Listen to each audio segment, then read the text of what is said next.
कृष्ण करुणा सिंधु दीनबंधु जगत्पते गोपेश गोपिका कांत राधाकांत नमस्ते। जय श्री राधे। এখন আমি শ্রীমদ্ ভাগবতের তৃতীয় স্কন্ধের অষ্টম অধ্যায় থেকে পাঠ করছি। গর্ভদোক্ষায়ী বিষ্ণু থেকে ব্রহ্মার আবির্ভাব। মহিষী মৈত্রেয় বিদুরকে বললেন, মহারাজ, পুরুর রাজবংশ শুদ্ধ ভক্তদের সেবা করার যোগ্য, কেননা এই বংশের সন্তান সন্ততিরা পরমেশ্বর ভগবানের প্রতি অনুরক্ত। আপনিও এই পরিবারে জন্মগ্রহণ করেছেন। এটি অত্যন্ত আশ্চর্যের বিষয় যে আপনার প্রয়াসের ফলে পরমেশ্বর ভগবানের অপ্রাকৃত লীলাসমূহ প্রত্যক্ষ নবায়মানভাবে আস্বাদনযোগ্য হচ্ছে। আমি এখন ভাগবত পুরাণ কীর্তন করব, যা অতি অল্প সুখের আশায় মহা দুঃখে পতিত জীবনদের মঙ্গল সাধনের জন্য স্বয়ং পরমেশ্বর ভগবান মহান ঋষিদের শুনিয়েছিলেন। কিছুকাল পূর্বে ঐক্লান্তিকভাবে জানতে ইচ্ছুক হয়ে চতুষ্ষণ শ্রেষ্ঠ সনত কুমার আর অন্যান্য মহর্ষিগণ সহ ঠিক আপনারই মতো ব্রহ্মাণ্ডের নিম্নভাগে আসেন শঙ্কর্ষণের কাছে বাসুদেব তত্ত্ব সম্বন্ধে প্রশ্ন করেছিলেন।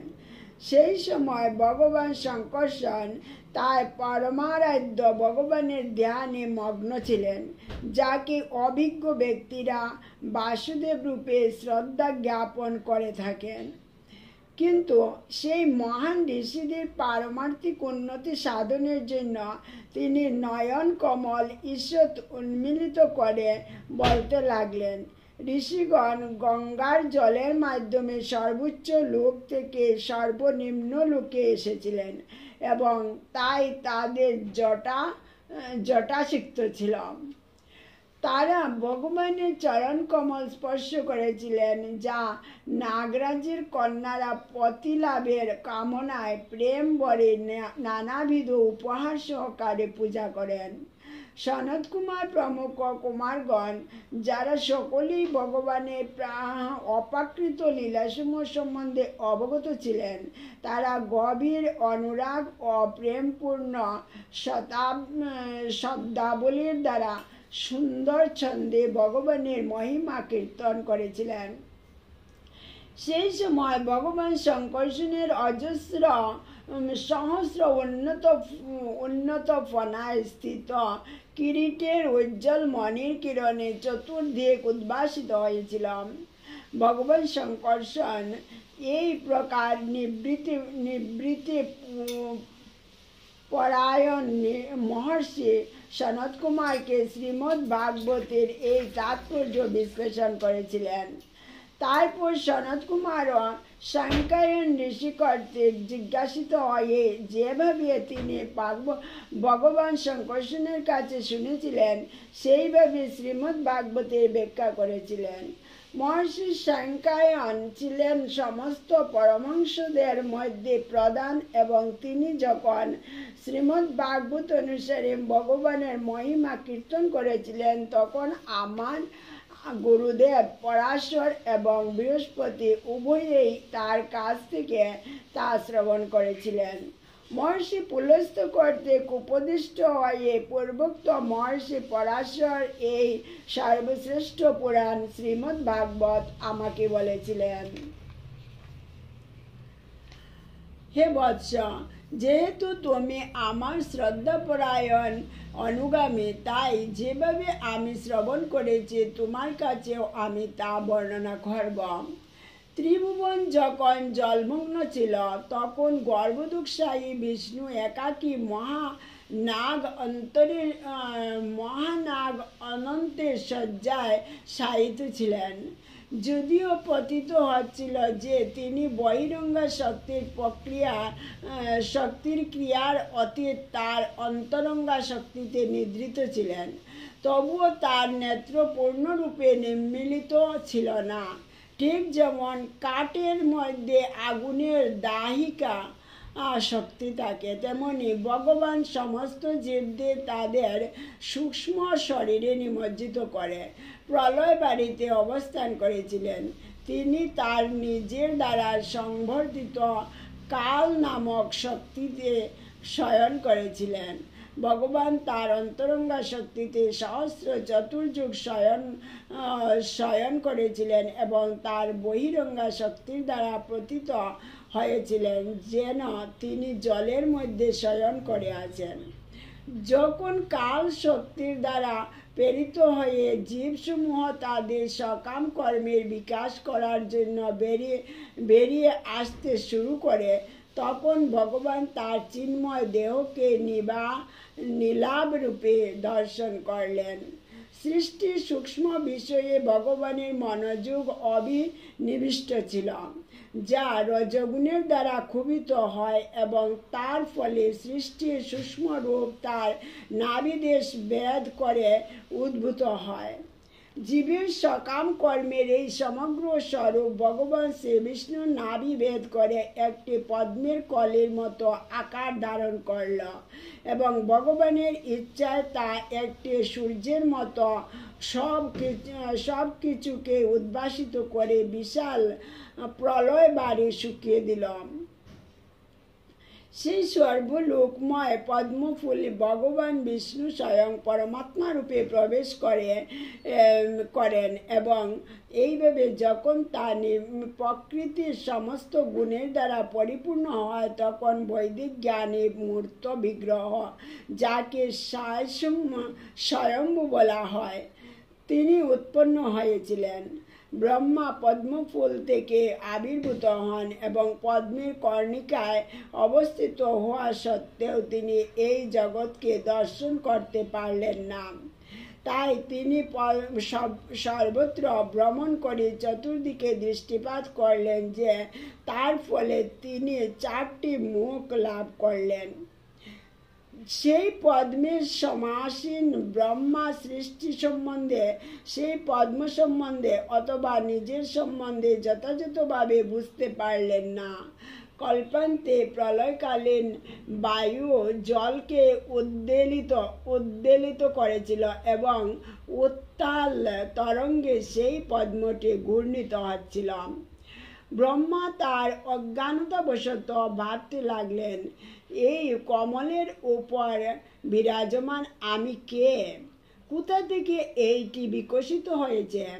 এর নিচে জলের অভ্যন্তরে নিশ্চয়ই কিছু রয়েছে, যার থেকে এই পদ্মটি উদ্ভূত হয়েছে। এইভাবে বিচার করে ব্রহ্মা পদ্মনালের ছিদ্র দিয়ে জলে প্রবেশ করলেন, কিন্তু সেই নালে প্রবেশ করে বিষ্ণুর নাভির নিকটবর্তী হওয়া সত্ত্বেও তিনি তার মূল খুঁজে পেলেন না।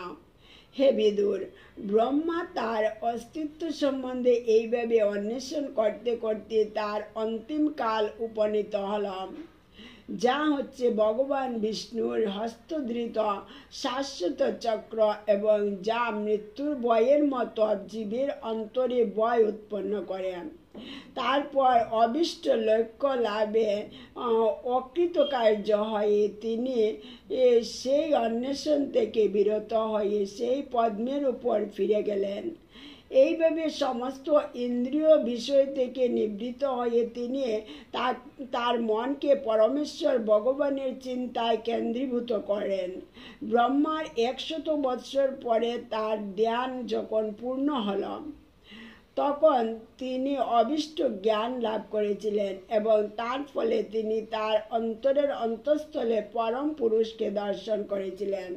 তার মহান প্রচেষ্টা সত্ত্বেও যাকে তিনি পূর্বে দর্শন করতে পারেননি, ব্রহ্মা সেই জলে এক বিশাল পদ্মসদৃশ শয্যা দেখতে পেয়েছিলেন, যা ছিল শেষনাগের শরীর এবং তাতে পরমেশ্বর ভগবান একাকী শায়িত ছিলেন। চতুর্দিকে শেষনাগের মাথার মণির কিরণে উদ্ভাসিত ছিল এবং সেই জ্যোতি সেখানকার সমস্ত অন্ধকার দূর করেছিল। ভগবানের চিন্ময় শরীরে কান্তি প্রবাল পর্বতের সৌন্দর্যকে উপহাস করেছিল। সেই প্রবালের পর্বত সাধ্য আকাশের দ্বারা অত্যন্ত সুন্দরভাবে সজ্জিত ছিল, কিন্তু ভগবানের পীতবসন সেই সৌন্দর্যকে উপহাস করছিল। পর্বতের চূড়াটি স্বর্ণময় ছিল, কিন্তু ভগবানের মণিরত্ন খচিত মুকুট সেই পর্বতের সুবর্ণময় শৃঙ্গকে উপহাস করেছিল। সেই পর্বতের ঝর্ণা, ঔষধি আদি পুষ্পময় দৃশ্যাবলী যেন সেই পর্বতের গলার মালা বলে মনে হচ্ছিল, কিন্তু মণিরত্ন মুক্ত তুলসীপত্র ও পুষ্পমালায় বিভূষিত ভগবানের সুবিশাল শরীর, হস্ত ও পদ সেই পর্বতের সৌন্দর্যকে উপহাস করছিল। তার চিন্ময় দেহ দৈর্ঘ্য ও প্রস্থে অপরিমিত ছিল এবং তার স্বর্গ, মর্ত্য ও পাতাল এই ত্রিভুবন বিস্তৃত ছিল। তার দিব্য বিগ্রহ অনুপম বসন এবং বিচিত্র অলঙ্কারে বিভূষিত হওয়ার ফলে সত্য প্রকাশিত হয়েছিল। ভগবান তার চরণারবিন্দ উত্তোলিত করে দেখাচ্ছিলেন। সমস্ত জড় কুলস থেকে মুক্ত ভক্তিযুগের দ্বারা লভ্য সমস্ত পুরস্কারের উৎস তার চরণ কমল। এই সমস্ত পুরস্কার তাদের জন্যই যারা শুদ্ধ ভক্তির দ্বারা তার আরাধনা করেন। তার হস্ত ও চরণের চন্দ্র সদৃশ নখ থেকে বিচ্ছুরিত অপ্রাকৃত জ্যোতির প্রভা ফুলের পাপড়ির মতো মনে হচ্ছিল। তিনি তার সুন্দর হাসির দ্বারা ভক্তদের সেবা গ্রহণ করে তাদের ক্লেশ দূর করেন। কুণ্ডল শোভিত তার মুখমণ্ডলের প্রতিবিম্ব অত্যন্ত মনোহর, কেননা তা তার অধরের কিরণ এবং তার নাসিকা ও ভ্রুযুগলের সৌন্দর্যের দ্বারা উদ্ভাসিত ছিল। হে প্রিয় বিদুর, ভগবানের নিতম্ব দেশে কদম্ব ফুলের কেশর বর্ণের রেণুর মতো পীত বর্ণের বসনের দ্বারা আচ্ছাদিত ছিল এবং তাকে বেষ্টন করেছিল অত্যন্ত সুন্দরভাবে অলঙ্কৃত একটি মেখলা। তার বক্ষস্থল শ্রীবৎস চিহ্ন এবং এক অমূল্য কণ্ঠহারের দ্বারা বিভূষিত ছিল। চন্দন বৃক্ষ যেমন সুগন্ধ পুষ্প ও শাখাসমূহের দ্বারা সুশোভিত হয়, তেমনি ভগবানের শ্রী বিগ্রহ মূল্যবান মণিরত্ন ও মুক্তাসমূহের দ্বারা অলঙ্কৃত ছিল। তিনি হচ্ছেন শত সহস্র শাখা সমন্বিত অভিক্ত মূল বৃক্ষের মতো। তিনি জগতের অন্য সকলের প্রভু। চন্দন বৃক্ষ যেমন বহু সর্পের দ্বারা বেষ্টিত থাকে, তেমনি ভগবানের শ্রীঅঙ্গ অনন্ত দেবের ফণার দ্বারা আচ্ছাদিত ছিল।